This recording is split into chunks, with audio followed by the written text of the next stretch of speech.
Da escuridão profunda do espaço, lá estava ela suspensa. Uma esfera vibrante de azul e esmeralda, envolta em véus de um branco perolado.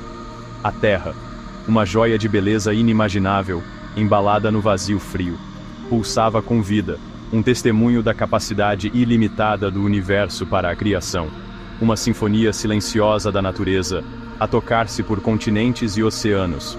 A contemplar este oásis celestial, era impossível não sentir uma sensação de admiração, uma lembrança humilde do nosso lugar na grande tapeçaria da existência, pois, face à tamanha grandeza cósmica, as nossas disputas terrestres pareciam insignificantes.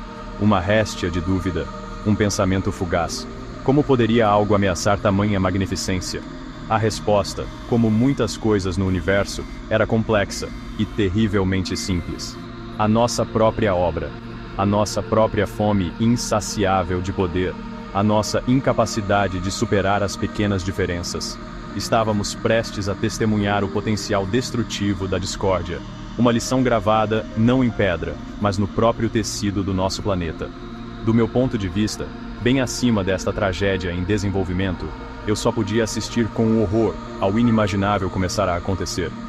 O belo mármore azul, o nosso lar, começou a tremer. Uma cicatriz irregular, negra e ameaçadora, surgiu na face da Terra. Serpenteou por continentes e oceanos, dividindo o planeta com implacável eficiência. Esta não era uma fissura comum, nenhuma anomalia geológica. Era uma ferida, crua e violenta, aberta por forças invisíveis. De um lado deste abismo, encontrava-se um grupo de figuras, líderes mundiais, reunidos no que há momentos era um local de poder. Os seus rostos, marcados pela preocupação e confusão, refletiam a gravidade da situação. Do outro lado, separados por um abismo cada vez maior, estava outro grupo. Os seus homólogos, os seus rivais, os seus inimigos.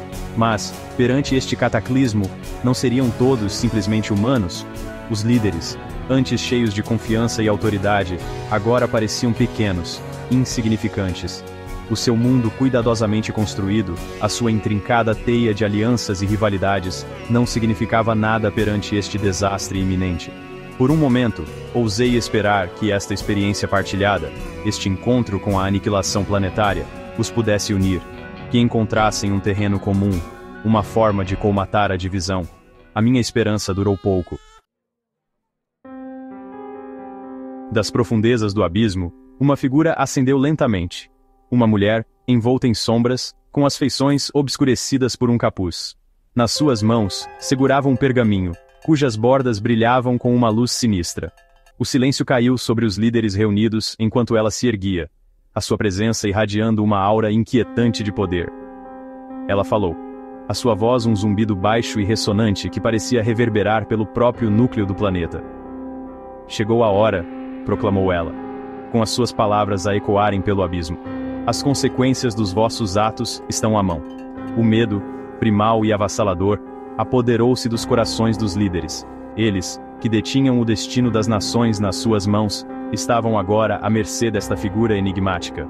Tentaram falar, exigir respostas, mas as suas vozes ficaram presas nas gargantas. Já não eram líderes, mas meros mortais perante um poder além da sua compreensão. A mulher desenrolou o pergaminho, e ao fazê-lo, o ar crepitou com energia. Símbolos, antigos e arcanos, brilhavam na sua superfície, pulsando com uma luz sinistra. A mulher começou a ler, a sua voz crescendo num crescendo que abalou os próprios alicerces do mundo. As palavras que fluíam dos lábios da mulher não eram de nenhuma língua conhecida pelo homem. No entanto, ressoaram nas mentes de todos os presentes, com os seus significados claros e terríveis. Cada sílaba era um sussurro de discórdia, uma semente de destruição semeada no terreno fértil do medo e do ódio humanos. Enquanto ela falava, o abismo alargava-se, a terra gemia em protesto. Os líderes, com os rostos pálidos de terror, cambaleavam para trás, a sua compostura cuidadosamente elaborada a desmoronar-se. Acusações voavam através da divisão, cada palavra impregnada de veneno e desespero. Apontavam o dedo, culpando-se uns aos outros pelo desastre iminente, as suas vozes a ficarem mais altas, mais desesperadas. A mulher observava, um vislumbre de algo parecido com tristeza nos seus olhos. Foi-vos dado um paraíso, entoou ela, com a voz cheia de pesar, e escolheram transformá-lo num campo de batalha. Semearam as sementes da vossa própria destruição. Agora colherão a tempestade. As suas palavras pairaram pesadamente no ar. Uma profecia arrepiante que ressoava com o caos crescente.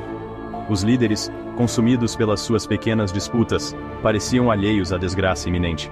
Estavam cegos para a verdade, surdos aos gritos do próprio planeta. Seção 5. Um mundo desfeito. A terra estremeceu. Um tremor monstruoso que enviou fissuras a serpentear pela sua superfície. Cidades desmoronaram-se, engolidas inteiras pela terra escancarada. Oceanos agitaram-se, ondas monstruosas a embaterem nas costas, engolindo ilhas inteiras.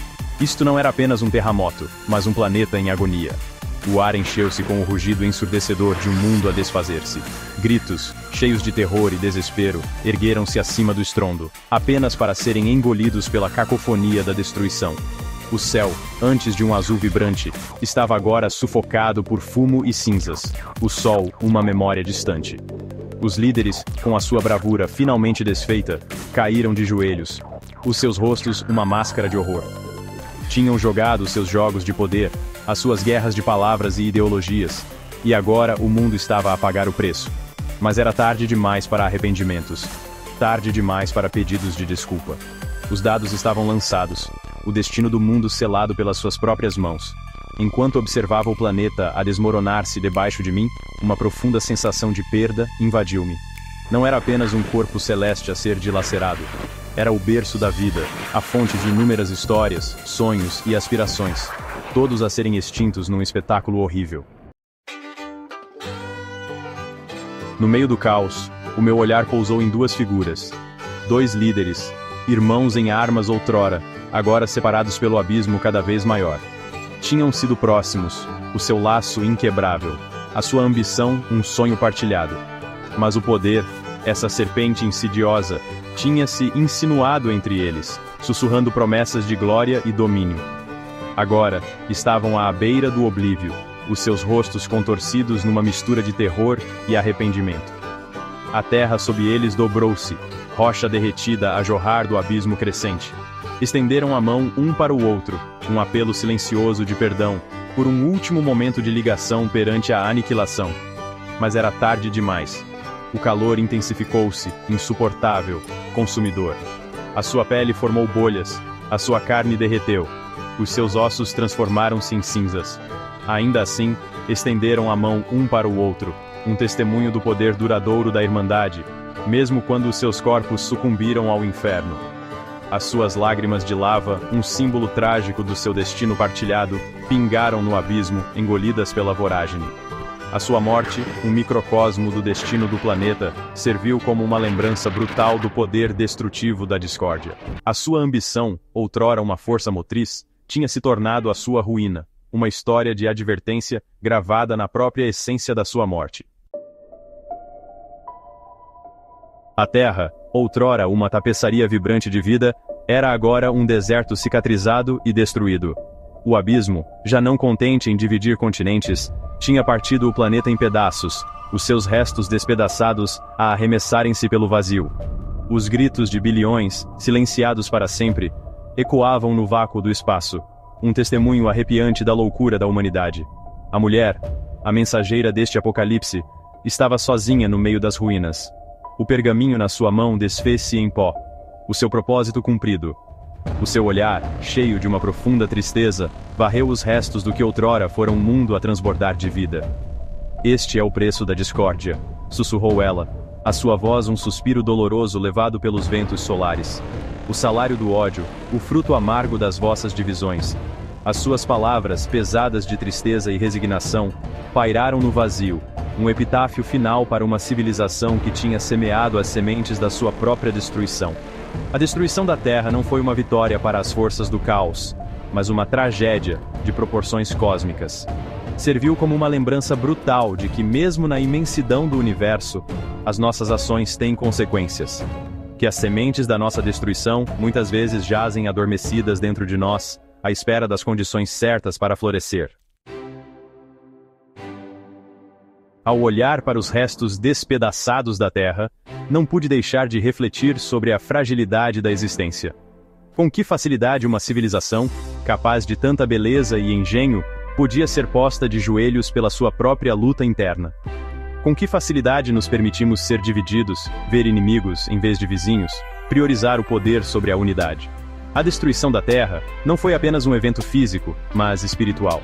Foi um testemunho do poder duradouro do medo, da nossa capacidade para o ódio e a autodestruição. Mas foi também uma lembrança da preciosidade da vida, da necessidade de compaixão e compreensão, da importância de procurar um terreno comum, mesmo perante diferenças aparentemente intransponíveis. Mesmo na morte, há esperança. Pois, entre os destroços, uma única flor delicada desabrochou. Um testemunho do espírito duradouro da vida, da sua capacidade de encontrar um ponto de apoio, mesmo nas paisagens mais desoladas. Um símbolo de esperança, uma promessa de que, mesmo perante uma destruição inimaginável, o potencial para a renovação permanece. Esta pequena flor, um farol de resiliência perante o oblívio, serviu como uma lembrança pungente. Uma lembrança de que mesmo nos tempos mais sombrios, a esperança perdura. Que mesmo no meio das ruínas, a vida encontra um caminho. Uma mensagem para o universo, um testemunho do espírito indomável da própria existência. A destruição da Terra é uma tragédia, uma lembrança brutal das consequências das nossas ações. Mas é também um apelo à ação, um apelo à paz e à compreensão. Devemos aprender com os erros do passado, com as cinzas de uma civilização outrora grandiosa. Devemos abraçar a nossa humanidade partilhada, colmatar as divisões que nos separam, e trabalhar em conjunto para criar um futuro livre do espectro da autodestruição.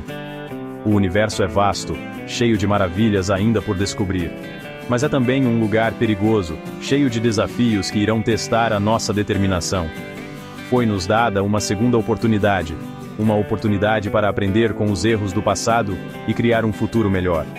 Não a desperdicemos. Que a memória da Terra sirva como uma lembrança do que podemos perder e do que podemos alcançar se escolhermos a unidade em vez da divisão, a compaixão em vez do ódio e a paz em vez do conflito. Honremos o legado do nosso planeta caído, esforçando-nos para criar um futuro digno da sua memória. Um futuro onde os ecos da discórdia sejam substituídos pela sinfonia harmoniosa de uma humanidade unida. Que este seja o nosso voto solene, o nosso apelo silencioso ao cosmos.